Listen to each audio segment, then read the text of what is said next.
দুর্গাপুর শহরে আজ দুটি কারখানায় দুর্ঘটনার জন্য চাঞ্চল্য ছড়িয়েছে শহরে। দুর্গাপুর শিল্পাঞ্চলে আজকে দুপুরবেলা একটি বেসরকারি কারখানা, গ্রাফাইট কারখানায়, সেখানে গলিত পিচ ছিটকে পড়ে তিনজন শ্রমিক ঝলসে যান। তাদেরকে গুরুতর আহত অবস্থায় দুর্গাপুরের একটি বেসরকারি হাসপাতালে ভর্তি করা হয়েছে। এদের তিনজনেরই বাড়ি বাঁকুড়া জেলায় বলে জানা গেছে। অন্যদিকে দুর্গাপুর ইস্পাত কারখানায় দুপুর প্রায় 4টে নাগাদ ভয়াবহ বিস্ফোরণ হয় ব্লাস্ট ফার্নেসে। এই ব্লাস্ট ফার্নেসে কাজ করার সময় বিস্ফোরণের কারণে তিনজন গুরুতর আহত হন। তাদের মধ্যে একজন স্থায়ী কর্মী এবং দুজন অস্থায়ী কর্মী। এদের সকলকেই দুর্গাপুর ইস্পাত হাসপাতালে ভর্তি করা হয়েছে। দুটি ঘটনাতেই বিভিন্ন শ্রমিক সংগঠন সরব হয়েছে শ্রমিকদের সেফটি সিকিউরিটির জন্য।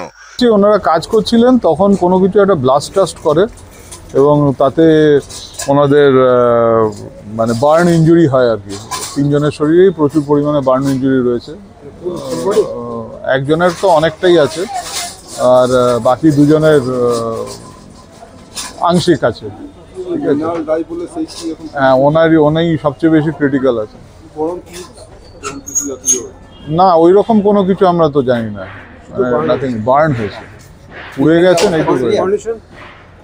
একজনের অবস্থা তো বেশ সিরিয়াস, তো আর অন্য দুজন আংশিক বার্ন আছে। এখন দেখা যাক, ইনিশিয়ালি বলাটা খুব মুশকিল। সিরিয়াস ভেবেই সেই অনুযায়ী ট্রিটমেন্ট করা হচ্ছে, কিন্তু অ্যাজ ডেজ গো অন তখন আমরা বুঝতে পারবো যে এক্সটেন্ট কতটা হচ্ছে।